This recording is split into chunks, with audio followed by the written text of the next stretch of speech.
السلام عليكم ورحمة الله وبركاته. أعضاء قناة أسعار العملات والذهب اليوم في جميع الدول العربية. نستعرض معكم أسعار العملات اليوم الاثنين الموافق 6/3/2017 في دولة الإمارات بالدرهم الإماراتي،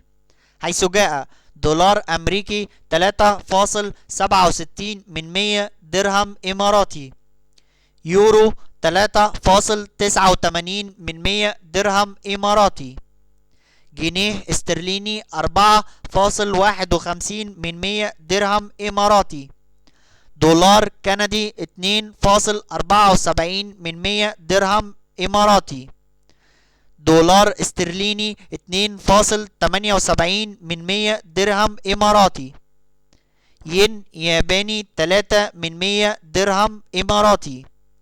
جنيه مصري 22 درهم إماراتي،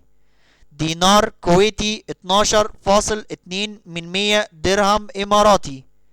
ريال سعودي 97 درهم إماراتي، جنيه سوداني 57 درهم إماراتي، دينار جزائري 3 درهم إماراتي، دينار بحريني 9.73 درهم إماراتي، دينار عراقي 31 درهم إماراتي، دينار أردني 5.17 درهم إماراتي، ليرة لبنانية 24 درهم إماراتي، دينار ليبي 2.62 درهم إماراتي، درهم مغربي 36 درهم إماراتي، ليرة سورية 1 درهم إماراتي، شيلين صومالي 63 درهم إماراتي،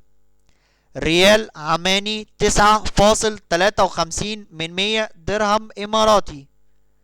ريال قطري 1.87 درهم إماراتي، دينار تونسي 1.60 درهم إماراتي، ريال يمني 1 درهم إماراتي، فرانك جيبوتي 2 درهم إماراتي. شكرا لكم اعضاء قناة اسعار العملات والذهب اليوم في جميع الدول العربية. لو حسيت ان انت استفدت لايك للفيديو، سبسكرايب للقناة، والسلام عليكم ورحمة الله وبركاته.